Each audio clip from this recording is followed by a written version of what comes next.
রাগ দমন করতে হবে। রাগ যদি আমরা নিয়ন্ত্রণ করতে পারি অবশ্যই দুনিয়াতে উপকৃত হব। রাগ যদি আমরা দমন না করতে পারি, সংবরণ করতে না পারি, এই দুনিয়াতে ক্ষতিগ্রস্ত হব।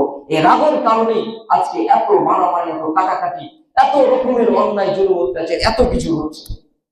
রাগের আরেকটা উদাহরণ, এই যে আপনি স্বামী স্ত্রীকে বলছেন, এই স্বামী স্ত্রী পর্যন্ত কিন্তু দেখা যায় এই রাগের কারণে কি হয়ে যাচ্ছে। স্বামী স্ত্রীকে বলছেন, আল্লাহ রাসূল বলছেন ইদা গাদাবা আহাদুকুম ফালইয়াসকুত, এটা মানে সহিহ হাদিস, ইদা গাদাবা আহাদুকুম ফালইয়াসকুত, তোমাদের কেউ যখন রাগে, আর যখন রাগ হয় তখন সে কি করে, আরেকজনের প্রতি যে রাগ যাচ্ছে ও যাতে না রাগে, উভয়ের ভিতরে একজন কি করে, চুপ হয়ে যায়। সুবহানাল্লাহ। তোমাদের ভিতরে কেউ রাগলে সে যেন চুপ থাকে। দেখবেন আপনার স্ত্রীর প্রতি আপনি বলছেন, আপনার স্ত্রী চুপে আছে, কিছুই বলছে না, আপনি থেমে যাবেন। আবার ও বলছে, আপনাকেও থামতে হবে। মানে আপনি থামিয়ে গেছেন, মনে করছেন না জানি আমি কি এদিকে নাম থামবো নাকি মনে করছেন, আপনাকেও থামতে হবে। যদি আপনি না থামেন, দুজনেই যদি শুরু হয়ে যায়, আগুন জ্বালাবে কি কথা বলে, শয়তান আগুন জ্বালিয়ে দিবে, এমন আগুন জ্বালাবে দুইজনকে আলাদা করে দিবে সারা জীবনে। এইরকম ঘটনা ঘটায়, কারণ রাগ আসে শয়তানের পক্ষ থেকে। এই জন্য রাসূলুল্লাহ সাল্লাল্লাহু আলাইহি ওয়াসাল্লামের একটা হাদিস, যে যখন তোমাদের রাগ আসবে তখন, এটা হচ্ছে 5 নাম্বার পয়েন্ট, আমি যেহেতু কথা চলে এই জন্য বলছি।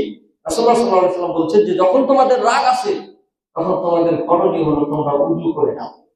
উযু কেন করবে?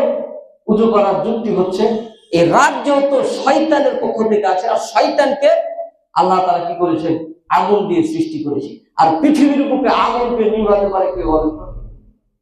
পানি পারে না। এই পানি যখনই নিবেন না, উযু করবেন, নিয়ত করবেন, ও কোন দিকে পালাবে ঠিক নেই। এভাবে মহব্বত বেড়ে যাবে। আল্লাহ আপনাদের বন্ধনকে শক্ত করবে। কিয়ামত পর্যন্ত যদি পৃথিবীতে থাকেন, কিয়ামত পর্যন্ত আপনারা খেলে যাবেন। সকলে করি সুবহানাল্লাহ। সম্মানিত দিনী ভাইরা আমার, তাই আসুন আমরা আমাদের রাগকে সংবরণ করি, রাগকে নিয়ন্ত্রণ করি। রাগ কিভাবে নিয়ন্ত্রণ করতে হবে, রাগ কিভাবে নিয়ন্ত্রণ করবেন, সেই ব্যাপারে স্বয়ং রাসূলুল্লাহ সাল্লাল্লাহু আলাইহি ওয়াসাল্লাম আপনাকে আমাকে ইনফর্ম করলেন, তথ্য দিয়ে দিলেন। হে পৃথিবীর মানুষ, যখন তোমাদের রাগ চলে আসবে অবশ্যই অবশ্যই তুমি একজন মুসলিম হিসাবে সেই রাগকে কি করো, কন্ট্রোল করো, নিয়ন্ত্রণ করো। যদি তুমি ওই রাগকে নিয়ন্ত্রণ করতে না পারো, দমন করতে না পারো, তুমি ক্ষতিগ্রস্তের ভিতরে পড়ে যাবে রে আমার উম্মত। তোমার করণীয় হবে সর্বপ্রথম আউযু বিল্লাহি মিনাশ শাইতানির রাজীম।